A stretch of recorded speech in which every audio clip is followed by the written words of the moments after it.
Hey guys, Yankee here, and today I want to be giving my thoughts on Invaders of the Rokujouma Volume 3.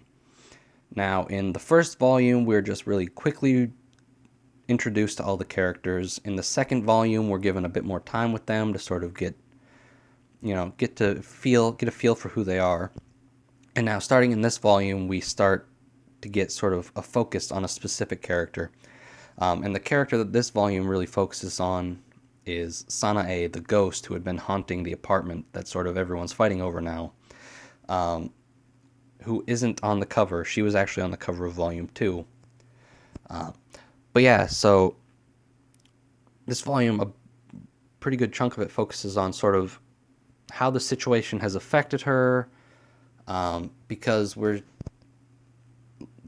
the first volume starts in the spring when school is starting, and in this volume it's a beach episode, so it's summertime, so at least a month, maybe two, have passed. The characters are starting to get used to the sort of weird situation they're in, and this one, Sanae is sort of struggling with, I guess, loneliness. She had sort of been a ghost haunting this place all on her own, so she had been lonely, and now there are people there, but she's still sort of feeling that, and that's sort of what this volume is about, her dealing with that, sort of. But just because this is sort of a Sanae-focused volume, that doesn't mean the other girls really get sort of left out. We get some moments with each of them. Like Thea, in the beginning, we see that she is sort of interested in old video games. She's from, an alien planet that's far more advanced than Earth, and so she's just really interested in like old technology and things like that. And then, of course, I believe I said, this is a beach episode, so we get sort of the silly, fun beach stuff that you would expect, though it's a little bit different in here. And then another character that sort of gets a bit to do in this volume, Ruth, who up until now has just sort of been attached to Thea, right?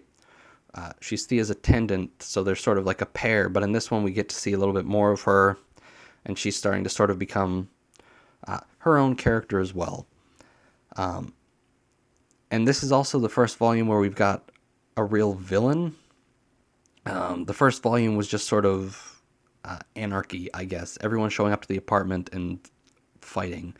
In the second volume, they were also still fighting each other. This is the first time we get sort of a villain up against them, sort of. And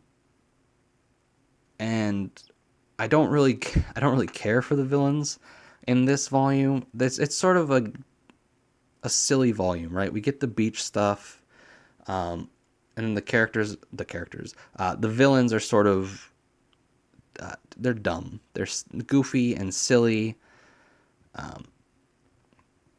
So yeah, the villain, not great. The stuff with Sanae is nice, particularly the way it ended. I really like that. But yeah, that's about going to do it for this volume. Sort of skim on things to really talk about, especially since I try not to ruin anything. Like, I try not to spoil anything, because I'm trying to get people to read these. But yeah, that's going to be it for this episode, and I'll see you guys next time.